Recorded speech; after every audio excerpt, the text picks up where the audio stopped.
Hey guys, and welcome back to this channel. In this video I'll be showing you guys how you can create this typography on Photoshop.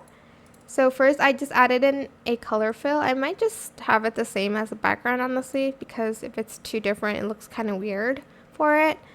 Then you're just going to type in anything you want. I'm just going to type in fly here. Let me just adjust the opacity here because I can't see the text and I might have to readjust it. I just press Control T to make it a little bit bigger, like so.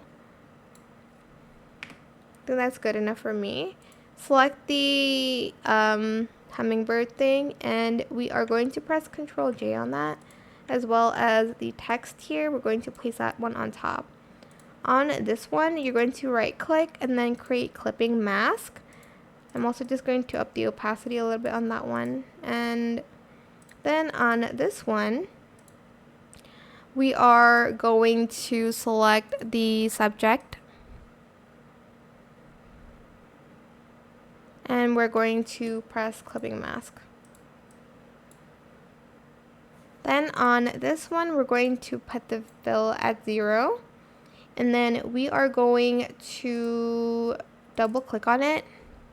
And we're going to add in a stroke. This is the settings that I have for it.